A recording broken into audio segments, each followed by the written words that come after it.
Bem, uma das coisas que o brasileiro não valoriza muito é a sua própria história. É uma das coisas que precisa ser resgatada para se conhecer melhor qual o perfil do brasileiro, inclusive para o nosso futuro. E uma das coisas que hoje nós vamos conversar é sobre a história do Espírito Santo. Viemos aqui conversar com o doutor em Sociologia Política, João Gualberto, que já teve, inclusive, passagem por várias instituições públicas aqui, como secretário de Cultura no Estado do Espírito Santo, e que fez um resgate bem interessante, que a gente poderia chamar de um novo olhar sobre a história do Espírito Santo. É isso, João? É isso. Mas a intenção maior é a gente tentar socializar essas informações com os capixabas, não apenas os que estudam a história, mas os empreendedores de uma forma geral, que estão na área de turismo, na área de desenvolvimento, porque a ampliação dessa sensação de pertencimento, o orgulho do nosso passado, a compreensão da nossa potência, eu acho que faz bem. Eu acho que a expressão mais clara para todos entendermos isso é a letra do hino do Estado, que é feita pelo Peçanha Póvoa, um estudioso do século XIX, final do século XIX. Ele era, na verdade, o hino da juventude. E depois o Jerônimo Monteiro, em 1908, adotou como o hino do Estado, quando ele fala: nossos braços são fracos, não importa. Nossos braços não são fracos, nossos braços são fortes. Então, essa é a ideia central, é a gente revisitar. No Espírito Santo já tem muita gente fazendo estudos pontuais, a universidade tem muita coisa importante feita, dissertações de mestrado, tese de doutorado. A minha intenção é, a partir desses escritos, fazer uma releitura e discutir isso com a sociedade, discutir isso com as pessoas. Essa letra traz até um pouco de complexo de inferioridade, né? É isso. E nós, no Espírito Santo, você as culturas regionais brasileiras são muito fortes e importantes. O Rio Grande do Sul tem uma cultura regional muito forte, a Bahia tem a cultura regional forte, Minas tem, Rio de Janeiro tem, Pernambuco tem, e nós também temos. Nós temos que visitar o passado para encontrar esses elementos. Vou dar um exemplo aqui.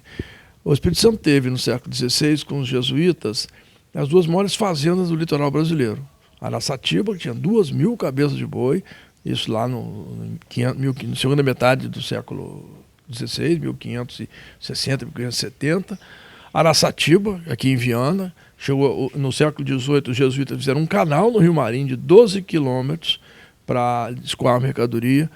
As igrejas, as edificações jesuíticas são extraordinárias. Você tem a Igreja das Neves em Presidente Kennedy, você tem a Basílica ali em Anchieta, você tem a Igreja em Guarapari, você tem aqui onde era o colégio, que hoje é o Palácio Anchieta, tem São João Batista na Serra e tem Nova Almeida, a Regueiro dos Reis Magos.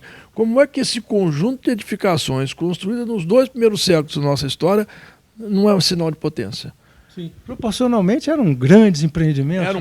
Era o Estado brasileiro mais impactado pela economia jesuítica, porque eles faziam as fazendas para alimentar o colégio. O objetivo era ensino, mas o Estado mais impactado com isso foi o Espírito Santo. E nós não fazemos nada com isso, nós não festejamos isso.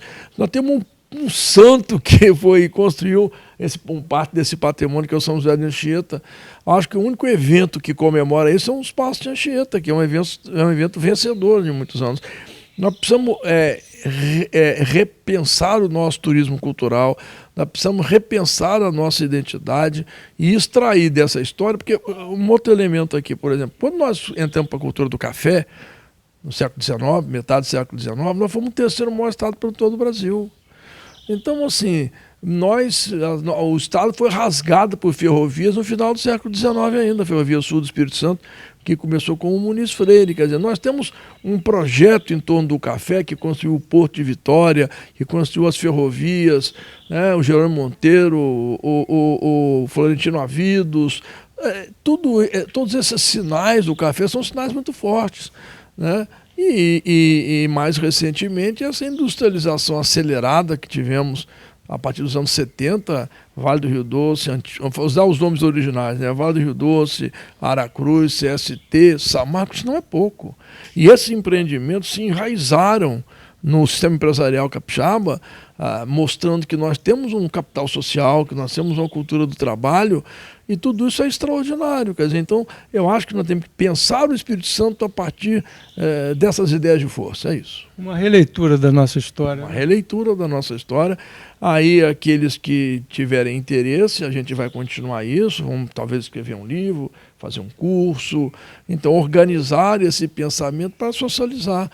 É sobretudo com os empreendedores, porque há uma certa história capixaba com empreendedores. É isso que nos interessa de discutir. E sabendo desse curso, inclusive, que a gente veio te procurar, e como que você vai ministrar esse curso? Nós vamos começar, é uma instituição chamada Casa 1789, fica aqui na Aleixo Neto, em Vitória.